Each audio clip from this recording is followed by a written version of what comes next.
Hello friends, இந்த வீடியோவில் நம்ம ஒரு சூப்பரான ஒரு ஸ்நாக்ஸ் எப்படி செய்யறதுன்னு பார்க்கலாம். வீட்டில் இருக்கக்கூடிய பொருளை வச்சு கோதுமையை எப்படி ஃப்ரை பண்ணுறதுன்னு பார்க்கலாம்.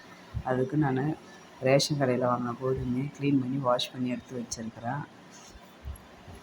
சின்னதாக ஒரு பவுல் எடுத்துக்கோங்க. அதில் கொஞ்சமாக தண்ணி ஊற்றி கொஞ்சமாக சால்ட் ஆட் பண்ணிக்கோங்க.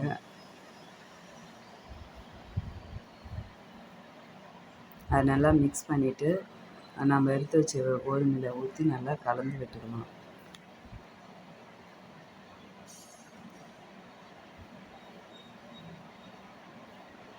கரண்டி கொண்டு நல்லா கிளறி விட்டுடலாம்.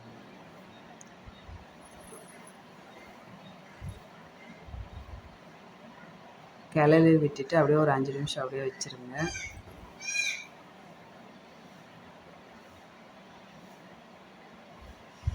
அதுக்கப்புறம் ஒரு கடாயை எடுத்து அடுப்பில் வச்சு நம்ம ஆன் பண்ணிக்கலாம். கடாய் சூடானதுக்கப்புறம் நம்ம கொஞ்சம் கொஞ்சமாக ஆட் பண்ணி நல்லா ஃப்ரை பண்ணிக்கலாம்.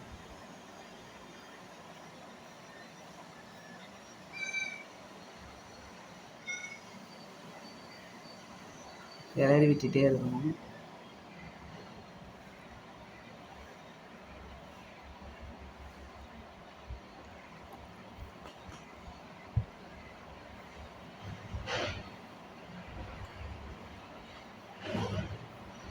கோதுமை உடம்புக்கு ரொம்ப நல்லது. நம்ம இந்தமாரி செஞ்சு சாப்பிட்டா ஒரு ஸ்நாக்ஸ் சாப்பிட்ற மாதிரி இருக்கும். உடம்புக்கு ரொம்ப நல்லது. நல்லா ஃப்ரை பண்ணிக்கலாம்.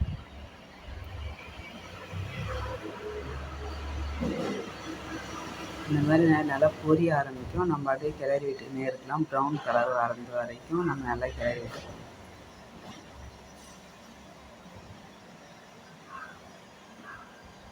ப்ரௌன் கலர் வந்ததை நம்ம ஆஃப் பண்ணிவிட்டு நம்ம ஒரு பிளேட்டில் சேஞ்ச் பண்ணிக்கலாம்.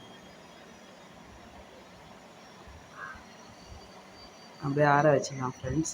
அவ்வளோதான், நம்ம ஒரு ஈவினிங் ஸ்நாக்ஸ் ரெடி பண்ணிட்டோம். நீங்கள் இதே போல் செஞ்சு பாருங்கள். எப்படி இருக்குன்னு சொல்லிட்டு கமெண்ட் பண்ணுங்கள். பிடிச்சிருந்தால் லைக் பண்ணுங்கள், சப்ஸ்கிரைப் பண்ணுங்கள். பாய்.